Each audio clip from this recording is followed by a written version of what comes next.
They haven't earned that trust because they've employed these tactics that are meant to be death by a thousand cuts to producers and consumers to sell as much as they can.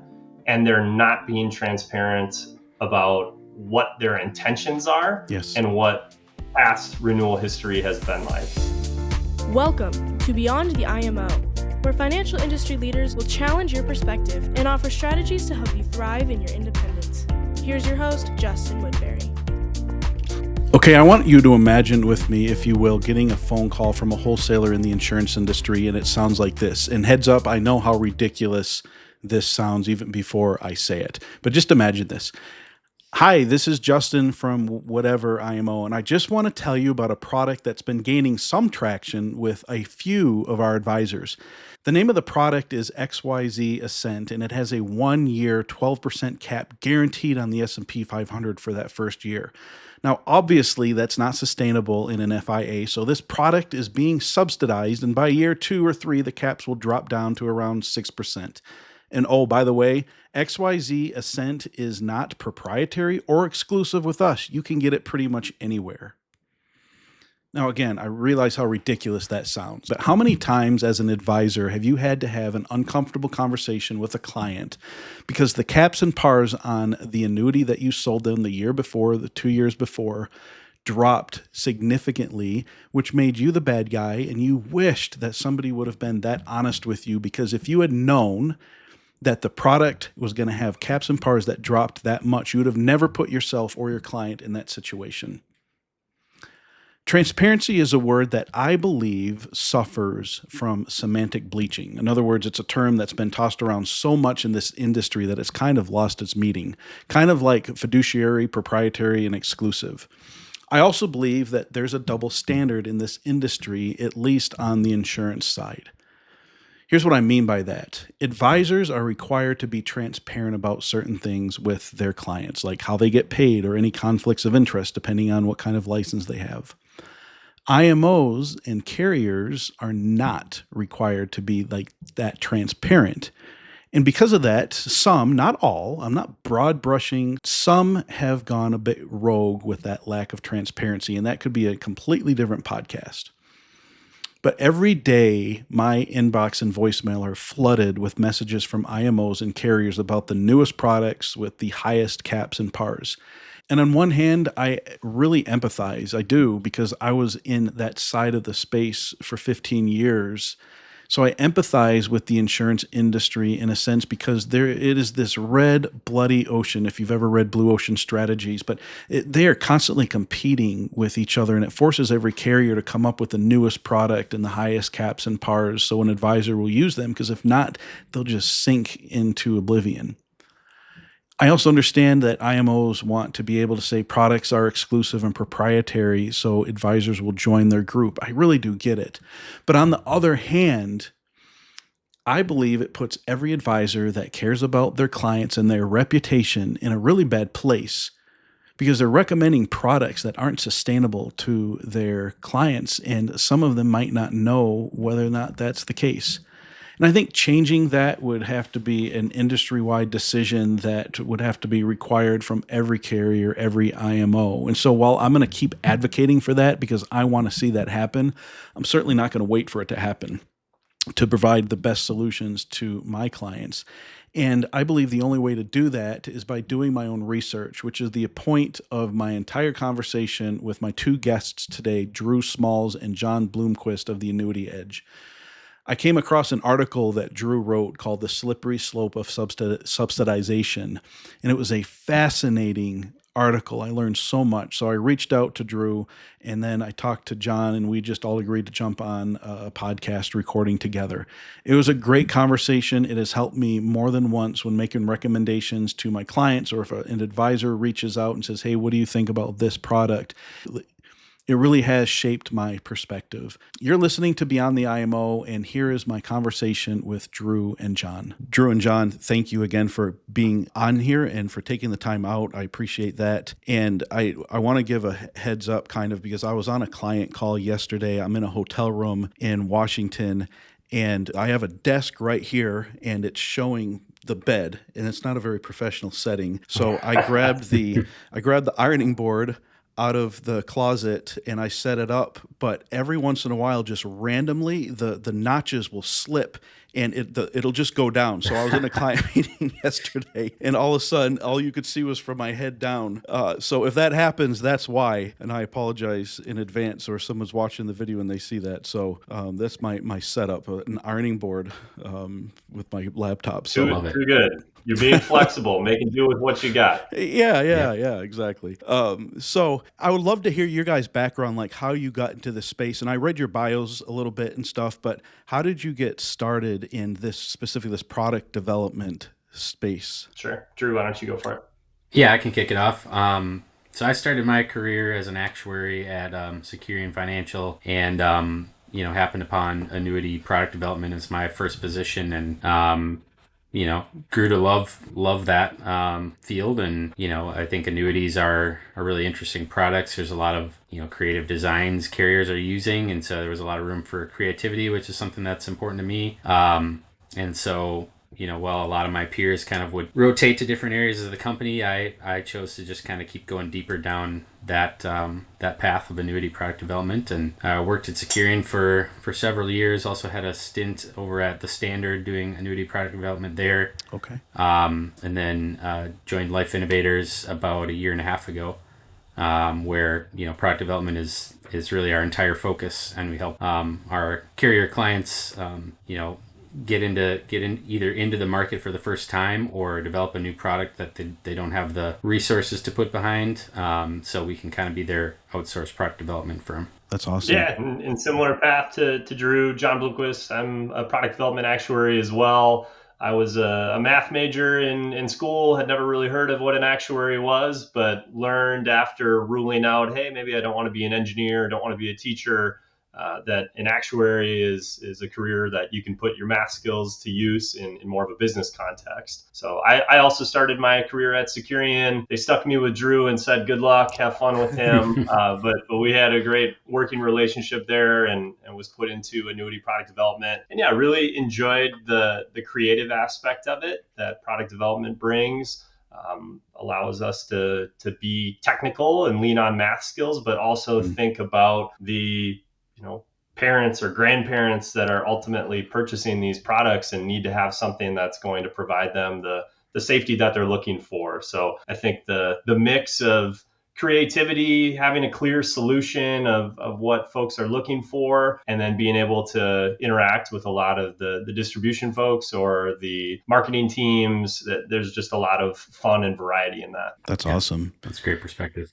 Yeah. The reason so someone sent me your guys' article on the slippery slope of subsidization. So I want to talk about that. But the reason I wanted you guys to come on there was not so you could just regurgitate the article, because I'd really like people to go back and read that and sign up with the Annuity Edge, which I'll talk about. But it caught my attention because I've been in the industry now going on 17 years, and I used to be a part of so many trainings, and I was in the marketing department, but I was still very involved in the overall business and would be at events. And there's so much training on how to sell an annuity and how to explain it to the client, so you're not making it overcomplicated. And you don't tell them what's under the hood, because they don't care. They just want to know how the product is going to help them. And a lot of training on how to sell, not a whole lot of training on what's under the hood, even so the advisor could understand it. Once in a while there was, but I had found over the 15 years, and then as an advisor myself, when I went out on my own, that a lot of time I'm just focused on saying, hey, this is how this tool is going to work, which is a good selling technique. But then the two worst conversations I've ever had to have is when I didn't understand necessarily what a volatility control index was. And so when a client got a 0 when the market actually went up, and I had explained it, when the market goes up, the annuity will go up. Those are uncomfortable conversations. Or when a company has bad integrity rate renewal, having a conversation of why a cap rate just went down. Again, those conversations really suck as an advisor, having to explain to a client why their product didn't perform as well as I thought it would. And so I just feel like there's such a need for those types of articles and your types of insights for advisors to learn that kind of stuff, so they can have accurate conversations with their clients and then not look like idiots in an annual review. but be able to give them realistic expectations, if that makes sense. Yeah. So Yeah. I don't want you guys to like repeat the article word for word because I really want people to check it out, but I have a bunch of questions about it. Can you guys just kind of summarize it and give enough about it to where it will incentivize people to go and read it themselves? Yeah, absolutely. Happy to do that, Justin. Like you mentioned, the article is titled "The Slippery Slope of Subsidization." And what we're really trying to bring light to is what we see in the industry as pricing actuaries. We see carriers that span the spectrum, new carriers that have been around a long time, putting more emphasis on their S&P 500 with cap account options, the strategy that is by far the most elected in the space. Yes. They're allocating more of their pricing power, their option budget to that than they can reasonably afford. And there's not a lot of transparency with how that happens. You have to back into what you think might be going on, and you don't have a full line of sight into what they're planning on doing in future years. So what we wanted to highlight were just the different ways that this can be done. And there are two main ways that this can be done, and they can be used in tandem as well.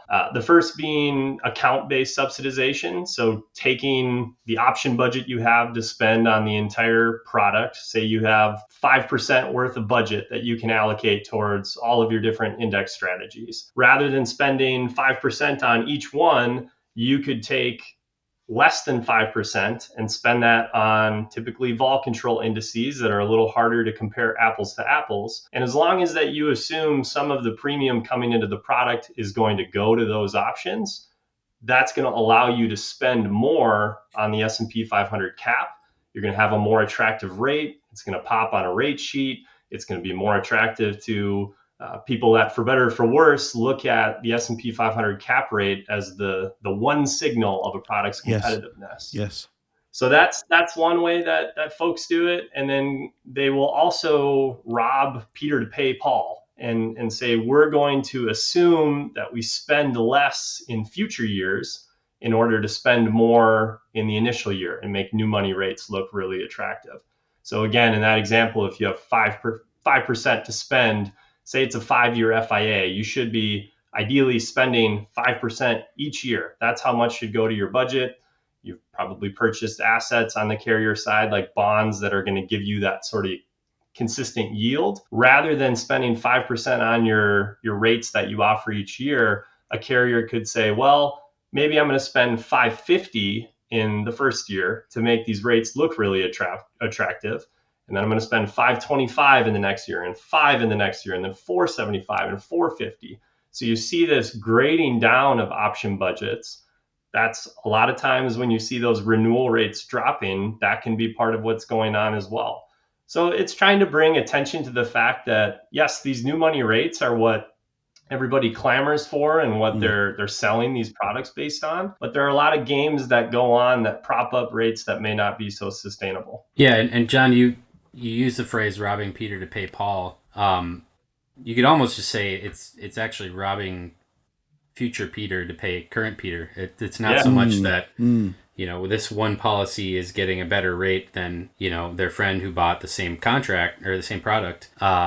It's, by buying this contract with this artificially inflated first year rate, it's actually you that's going to pay the price of that in the future if the carrier reduces those renewal rates on you. So and something Justin, to be aware of as a consumer. Yeah. I think it ties back, Justin, to what you said earlier of just leading to uncomfortable conversations where you didn't know what was going on under the hood. We could talk about volatility control indices until we're blue in the face. I think there is a place for those, but they've been misrepresented and missold for so long that they have this huge black eye. And I think renewal rates are getting to a similar spot because there is no trust. And it's not that, a lot of carriers don't deserve that trust. They haven't earned that trust because they've employed these tactics that are meant to be death by 1,000 cuts to producers and consumers to sell as much as they can. And they're not being transparent about what their intentions are and what past renewal history has been like. Yeah. And And I just feel like there's been a failure just in the industry in general on undereducating or not being transparent. And that could be a whole different conversation. But I love annuities. I sell annuities. One of my favorite people to talk to in the world is Cheryl Moore. I think she's amazing. And we've talked about this a lot. In fact, I had her on the podcast and they had a debate with Cheryl and Tom Hegna, and two people who did not sell annuities, didn't like annuities. They were fee-only planners. It was an interesting conversation. But to a lot of fee-only planners' points, annuities are misrepresented. There's so many good, but there's so much said about them that's just simply not true or overstated or over-exaggerated. For example, I told my parents, like they were my first clients 15 years ago, I guess now, I told them that an annuity will outperform a volatile stock market. And I told that to Cheryl on the podcast, and she was very gracious in her response, but that's what I was taught. That's what, like, that was like my elevator pitch. What's an annuity? Fault. Yeah. And so part of my point of this podcast and in general is just to educate advisors so they don't say stuff like that, because it's not true. It does misrepresent them. And that's the reason why a fee-only planner can come back and say, rip on the annuities and rip on people that sell them. And I don't agree with that. I think there's good people that mean well. They're just uneducated, but I want to educate people in that area so they're being accurate, because there are so many amazing things about annuities. Yeah, no, absolutely. And it is so unfortunate. I mean, annuities have such a bad rap in the financial services world, and there's a lot of reason to say that it's justified. I know in the past I've been leery of telling people that I do annuity product development, right? Because some folks just see that as, why do you make these terrible products? But that's not the truth, right? It's all about what is the expectation? What are you trying to accomplish? And unfortunately, when a lot of these, folks selling the products are taught a certain way, or they're going to lean into the best case scenario or this back test that's been engineered to perform lights out and beat something like the S&P in the long run. They're not considering the what if and a lot of times the more realistic scenario that those returns are going to be much more modest. Yes. So I think a lot of times it comes back to something just being too good to be true. And unless you have an ironclad guarantee, like you do with an income benefit that has a guaranteed roll-up and guaranteed payout factors, or with a traditional SPIA, if you don't have something like that, you have to be talking through the full range of possibilities of what could happen and not just focusing on the best case scenario. Yes.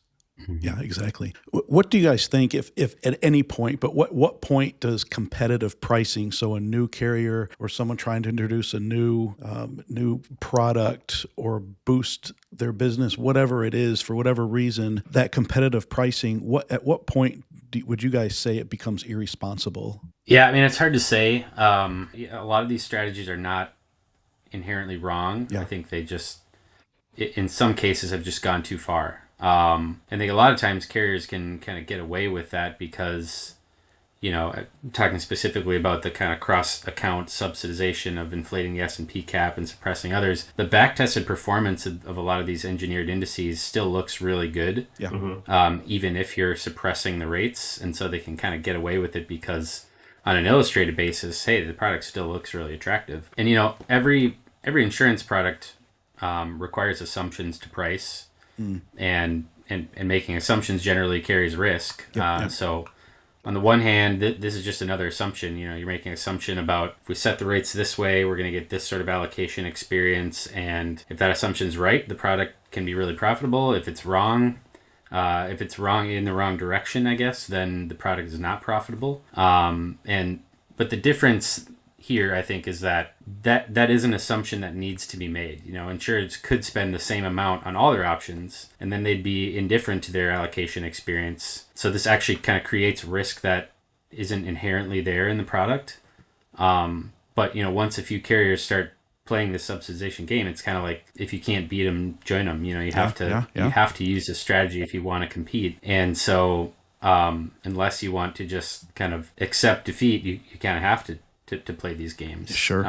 But in our view, I think it's just gone way too far. Doing a little bit of this isn't going to sink the ship. Yeah. But the difference in the option spend across accounts for some carriers is just so large that Yeah. really magnifies the risk. And, that's risk for the carrier, but it then eventually trickles down to the policyholder at the end of the day. Sure. As a consumer, you might think, well, that's the carrier's problem. I got my high cap. It's their mess to clean up if things go sideways. But, how is the carrier going to clean up that mess? They're going to, cut renewal rates in future years, and that's really the only option they have. And in many cases, that's the contract is still subject to charges, and you as a policyholder can't get out without losing money. Another issue is that this strategy can kind of be circular. It's like the further the carrier pushes up the cap, the more attractive they make it. And so what does that do to your allocations? Well, now you get even more allocation to the S&P than you wanted, and you don't get the allocation to the indices that you were planning on using to support that S&P cap. And so you just kind of shot yourself in the foot by pushing the strategy too far. Maybe there's some sweet spot where you can, again, subsidize a little bit and the strategy works well, everyone's happy. But if you go too far, the whole thing can just kind of blow up, and it kind of creates, like I said, creates risk that wasn't really there in the first place. So, how far is too far, I think, is a difficult question to answer, but I think we're approaching that territory in a lot of cases. Sure. Yeah. There's not a hard and fast line. I think another important consideration in that too is the yield that carriers are working with differs, right? If you have someone that's backed, it could be private credit, it could be any sort of asset strategy that's different than the rest of the carriers. They may have more wiggle room when it comes to their pricing power, right? They might have more budget that they can honestly put towards an S&P 500 cap without subsidization. So that makes it difficult too, is it's hard to delineate between, is this a real 1050 S&P cap, or is this a 1050 cap that's propped up by stronger asset yields? Is this a 1050 cap that's propped up by account-based subsidization? Is it a 1050 cap that's propped up by robbing from future renewal year budgets? Or is it a combination? Most likely it's a combination of those factors that leads you to look at it. So it's really tough to draw that line and say, this is absolutely an issue. What we can see though is, hey, something smells a little off, or there might not be a lot of truth to what's going on there. Well, and maybe it's just a matter of these types of conversations where at least the advisor's aware, hey, this is what's going on behind the scenes. Because it seems like, I don't know if you guys would agree with this, but there's been this industry obsession with headline cap rates. Like people are always looking for the highest cap rate, and it's almost created this unintended pressure on the carriers to engineer products so they can rank higher in competitiveness. And so it's like you said, you either join them or lose, like beat them or join them, and everyone's doing it now. No one's really been able to take the moral high ground of pricing things straight down the middle and stick to their guns and have crazy success, right? That there's too many producers in the space that are willing to try to play the same game again, to have a new carrier that hops on with a hot S&P 500 cap and say, well, I've been burned 3 times in the past, but maybe the 4th time is going to be different. Right. And that's frustrating from a product development perspective, because you want to price things true and fairly and gain a competitive edge where you can, but you're lying to yourself if you're saying that, well, we're gonna prop up this super strong S&P 500 cap, and no one's gonna really know how we're doing it, and we're only gonna get 40% allocation to it. You just start lying to yourself, and it's not a sustainable way to run business. Well, it'd be great if, I think part of the reason why the S&P 500 cap has become sort of the headline rate is because there's just so many options, and there's so many different indices and crediting strategies. There has to be something that advisors and consumers can kind of anchor to as like a way to compare products on an apples to apples basis. And it'd be great if there were some sort of a more holistic metric that could be used. But I think, we're a long ways away from developing something like that as an industry. And in the meantime, that's the option that every product has, that and maybe like a fixed account rate. But, that's the one that can kind of be compared across products. And so it's kind of risen to the top as the benchmark. And because of that, it's what gets the most allocation. So, I think until we can kind of develop a more holistic way to like rank and compare products, that takes into account all the different options in the product and, what the carrier is spending across the board, I think this is probably just going to continue. Mm-hmm. Do you guys think lack of transparency applies to this? I mean, in the industry in general, but specifically in this area, like if there's just more transparency that a lot of the problems would be fixed, or is it a bit, am I oversimplifying Absolutely. it? Yeah. Very, very simple, simple to say it solution, difficult to implement solution. Yeah. If carriers were required to disclose how much they're spending on each option, many of these problems would go away. Really? Because there would be no hiding behind how much you're spending on your S&P cap or your volatility control index or your fixed account. Well, fixed account, right? But all of those other accounts, you would know what's being spent where, and they would have to answer the questions that would come in of, hey, why are you spending 6% on your S&P 500 cap, but you're only spending 3% on this volatility control index? And they would have to have that uncomfortable conversation of, well, we're hoping you allocate here so we can actually afford the 6% cap, right? They're not going to say that, so they would need to true up their pricing. There will still be a difference, and they can lean on, yep, we view this one as more important to competitiveness, or this is where we want to acquire more business right now. But when you start to get out of bounds, like we know some of these are, there's no way that they'd be able to sustain those and answer those types of questions if they were required to publish how much they're spending on them. Yeah, I think that and they wouldn't be able to hide behind, too good to be true back tests, if you will, for some of these engineered indices, because you'd see the actual, market value of that option, not how it's performed in the past, but what is it actually worth today relative to other options in the product. And then, rational consumers probably just wouldn't allocate to options that are 100 to 200 basis points less valuable than the S&P 500 cap, which would blow up the strategy, and then carriers wouldn't do it anymore. So I think you're absolutely right, John. That kind of transparency would go a long way. I don't know, what it would take to enforce something like that, but I think that'd be really cool. I don't envision us ever getting to a point as an industry where that is enforced by someone like the NAIC or something like that. Sure. I think it would more turn into a peer pressure situation if we had many of the top carriers not banded together and do this, but start to do this and point to, hey, we're taking a bit of a moral high ground. We're providing transparency that you don't have elsewhere. That's going to put pressure on other carriers to do the same. So I think that's the more realistic future scenario that I would love for us to get to, because again, we as pricing actuaries and product development people and sales people that position these products, we're all to some extent playing a game of, who can win, who can have the best product, who can accumulate the most sales. And that's fine. But at the end of the day, these products are going to people that need them, that are trying to safely accumulate more wealth or are trying to save to turn these into lifetime income streams. And it's no longer a game when they're the ones that are being impacted. We have to do right by them as an industry. And this lack of transparency makes it really hard to do that. 100%. It's interesting when it comes to transparency, seeing behind the scenes of what goes on in the IMO space. And there's also, I believe, a lack of transparency in the IMO space. Not a lot of advisors know what the IMO makes in overrides and bonuses off the advisor. And there's reasons why I get that. But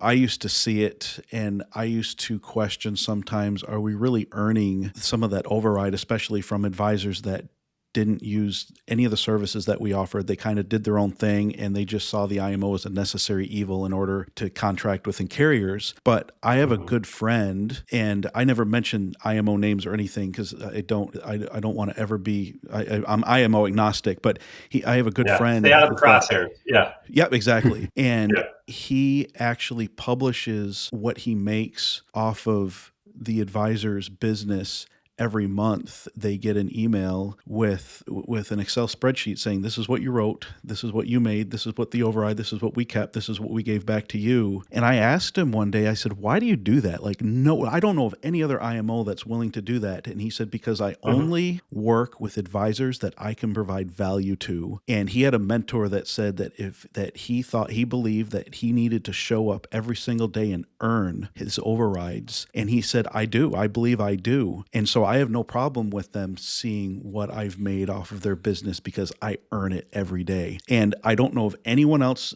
out there. Maybe there are, but he's the only person that I know of that does that. And I'm telling you, like you guys said, maybe it would just take one person to be that transparent. He is upsetting the industry because of that. Oh, yeah. Because people just, they're like, that's so attractive. And then they're going back to their IMOs and saying, what are you doing to earn the $400,000 you made off of me last year and you only did some case design or whatever it is? And so it's interesting. Like I'm very attracted to the transparency part of it because, advisors have to be transparent. They have to say what their fee is on the RIA side, and they're supposed to disclose that they're making a commission on the FIA side. But from there on up, it just seems like it's just like a secret society. Yeah. No, you're spot on. That's awesome to hear that someone's doing it, and hopefully that sort of transparency percolates its way throughout the industry. I think it's similar coming back to renewal rates. You have carriers out there that post renewal rate history. It's a smattering. Some are more transparent than others. Some of it is tucked behind producer portals. You got to log in and look up a specific contract, but it'll show you the history. But there are others.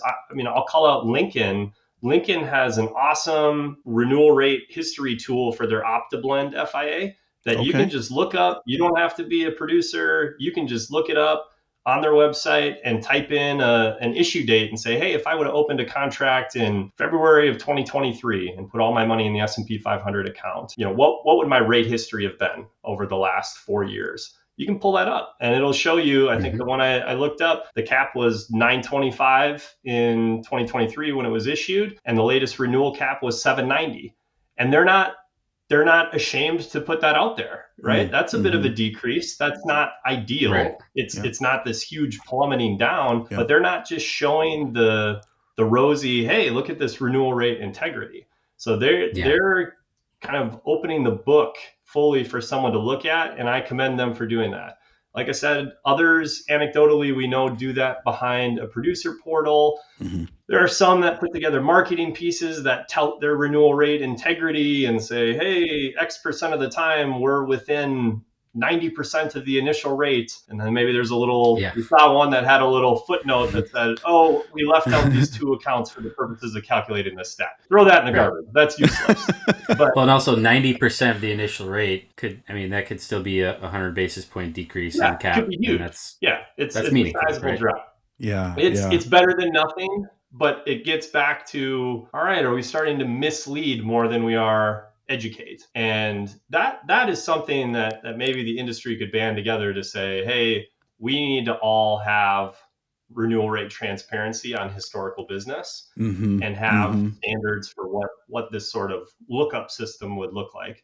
Because that way, for new folks that have not done business with a carrier or have only anecdotally heard good or bad things about a carrier's renewal rate experience, you'd be able to go in and see what they've actually done. And if a carrier has been poor with renewal rate experience in the past, they're probably going to do the same thing in the future.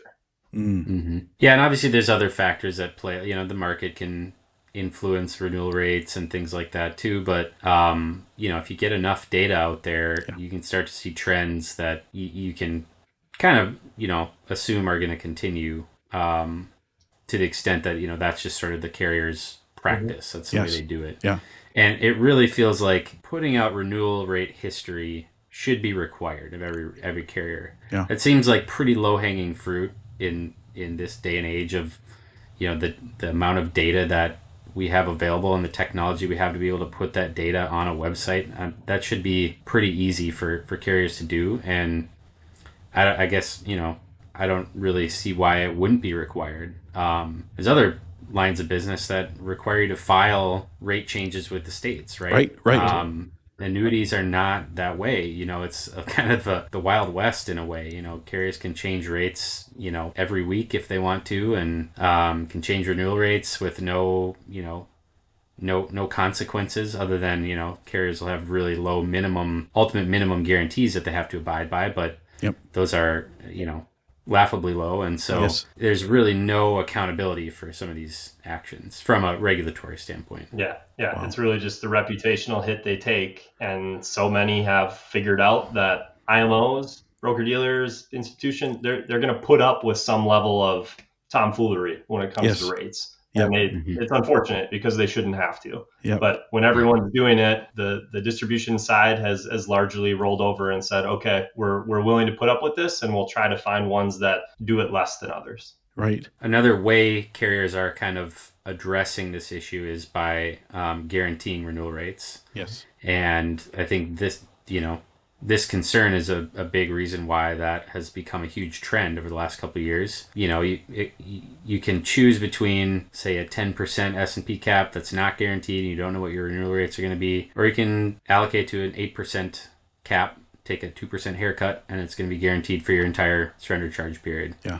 And in some ways that's a great way to address the risk from the consumer's standpoint. If you're willing to take a little bit of a decrease in your rate, then you gain the certainty that rate's going to stay the same for your entire term, and you don't have to even think about, are they going to slash rates on me while I'm still subject to charges. I think the problem with that is it doesn't really, it actually magnifies the risk for the carrier, because now not only do you still have the allocation risk of what if too many people allocate to that option and it's priced more expensively than others, but sometimes you need to reduce renewal rates because the market moves and you don't have that option with guaranteed renewal rates. So there's still risk for the carrier, and that needs to that needs to come out somewhere. Yes. And it's going to come out in the post-surrender charge renewal rates, or what they do on other products that don't have guaranteed rates.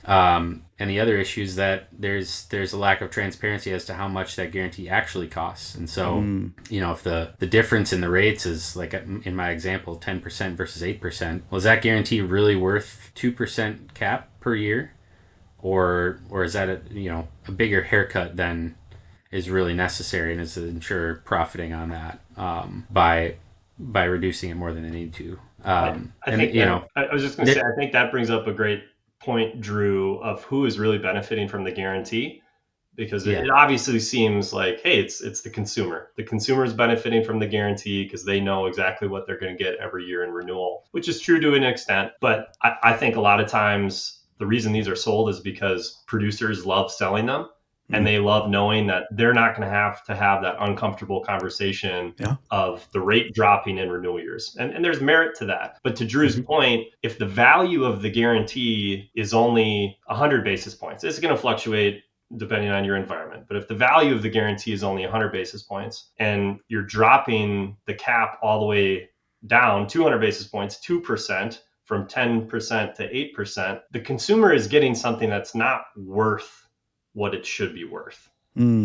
So I think that's the other tricky part with these guaranteed rates is there's scar tissue amongst producers that have sold products and been burned, and they're able to use this, rightfully so, to secure stability, but that stability might be sacrificing better options that, if they're priced fairly, will on average lead to better results for their consumers. Wow. Okay. And to be fair, it's hard to determine how much that guarantee is worth. Yeah. We've experienced this from the carrier side as we were pricing out a guaranteed renewal rate option. There's a number of different kind of ways you can view the cost of that guarantee and calculate it and determine it. And without having, a standardized kind of model for pricing that guarantee, some carrier might come to the conclusion that it is worth a 2% difference in cap based on the way that they're approaching that pricing exercise. And others might say, option costs are high right now. We actually think option costs are going to come down in the future. And so guaranteeing the rate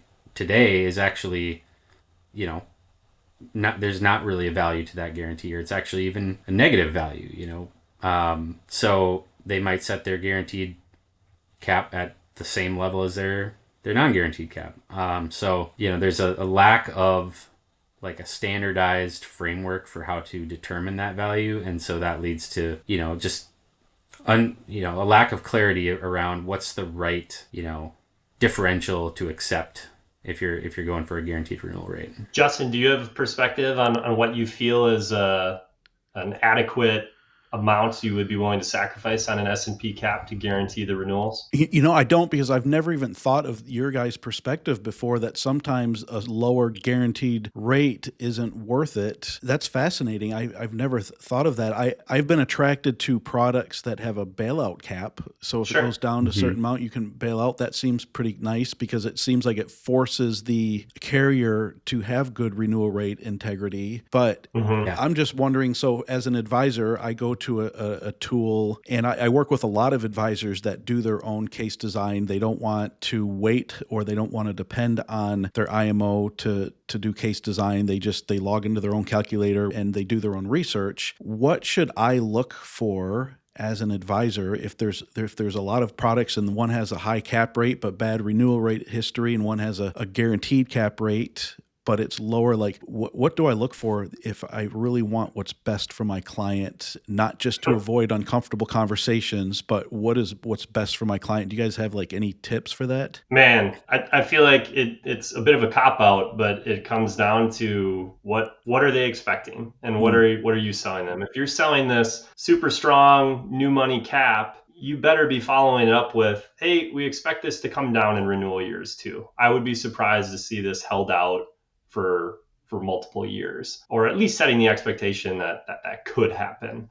If someone, if a client is very concerned with renewal rate experience, if they've been burned in the past, that guarantee, even if someone might say it's not worth as much as a traditional cap, that might be worth it to them. And that security has value, brings them peace of mind that they know it's not going to be reduced in the future. So I don't think it's so much what rate are you looking at versus a guaranteed rate offered. It's more, what do I know about the carrier that's offering this rate? Have I dealt with their renewal experience in the past? Do I have any line of sight into how they plan to manage these rates in renewal years? Are there anecdotes from other folks I know in the industry of working with this carrier? And if you feel comfortable with what they're doing, then I think that's fine to pursue as an option. Where I get nervous is if you've had poor experience, or you don't know enough about a carrier and you can't get that information, you're just taking a risk. And ultimately your client is taking that risk on your advice if you're saying, yep, let's go after this super high rate, because again, a lot of times if something looks too good to be true, it probably is. Yeah. So Drew, do you have other advice you'd add on there? Not really. The only other thing I was going to add is that, we're talking about what's the economic value of a guaranteed renewal rate. But to your point, John, there's also some emotional value to it too. Yeah.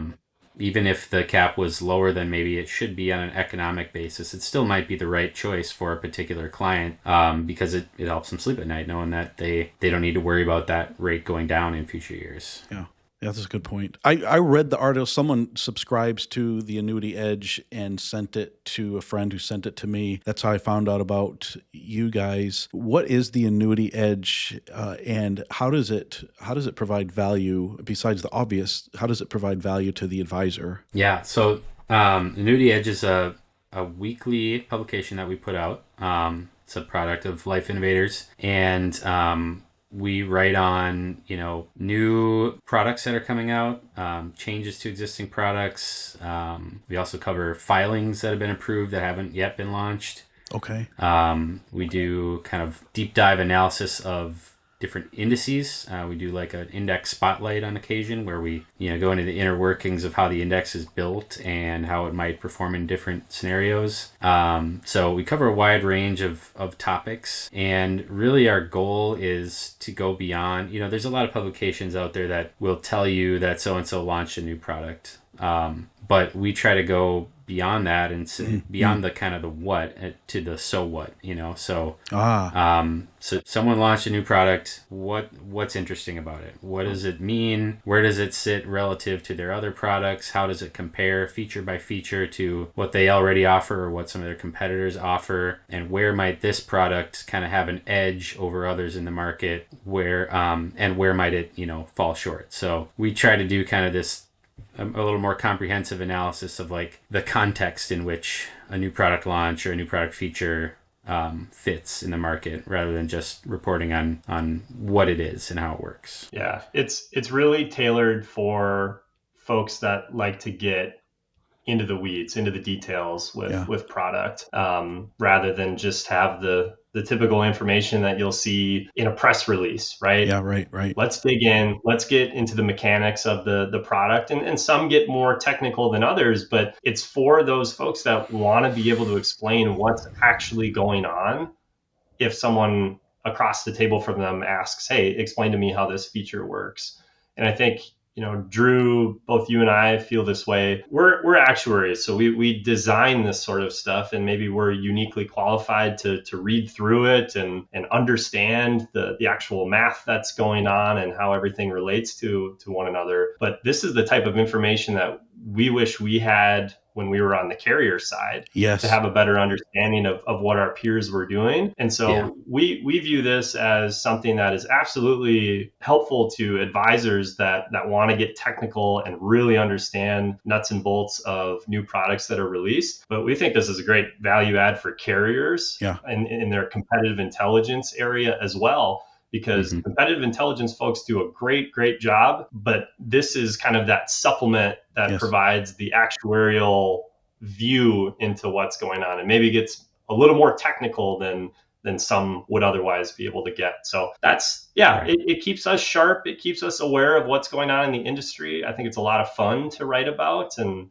a lot of fun to highlight when we see carriers doing things that we like and we think is good for consumers and the industry as a whole. And on the flip side, sometimes, we don't mince words when we think that decisions being made are curious or are confusing or leading to ultimately product designs that aren't as strong as others. So we try to stay as independent as possible and just say it how it is based on what we see. So for example, we'll talk about a feature that came out. For example, I think there was one recently that was a GMAB feature, a guaranteed minimum accumulation benefit in an FIA. And I think, most publications would mention that it exists, mention what the amount of it is. And that's kind of what you'd get from a typical competitive intelligence function at a carrier. Yeah. But we'll take it and we'll actually run it through some historical scenarios of S&P performance or index performance and say, okay, what % of the time in historical scenarios would this guarantee have actually come into play, and how much value would it have added in those scenarios? And I don't think, I haven't seen a publication that provides that level of analysis on products and features, and so I think that's where the Annuity Edge can really add a lot of value. Yeah. Who's your biggest customer base? Is it other IMOs that are providing these breakdowns to their advisors? Is it advisors? Do you have carriers that subscribe to it, or all of those? Yeah, kind of a smattering across the board. Yeah. Like we said, there's value for everyone in this industry that wants to understand the nuts and bolts of product launches from an independent perspective. So like you said, carriers, marketing organizations, banks that are assisting with product development or construction of indices. They're very tuned in to what we're writing about and what's going on in the industry. So there's our consumer base is wide. That's awesome. So if someone wants to subscribe, you just go to theannuityedge.com and they can just subscribe from there, right? Yep. Absolutely. At theannuityedge.com, there's a section in there where you can sign up, and anyone that is listening to your podcast here that reaches out and wants to check it out, we'd be happy to provide a 1-month free subscription to just check it out, see what they think, and if they see the values there and want to subscribe, great. And if not, well, it was worth their time to take a look and learn something. What if, and we can maybe talk about this more offline, but what if I if Beyond the IMO sponsored a 1-year subscription for an advisor,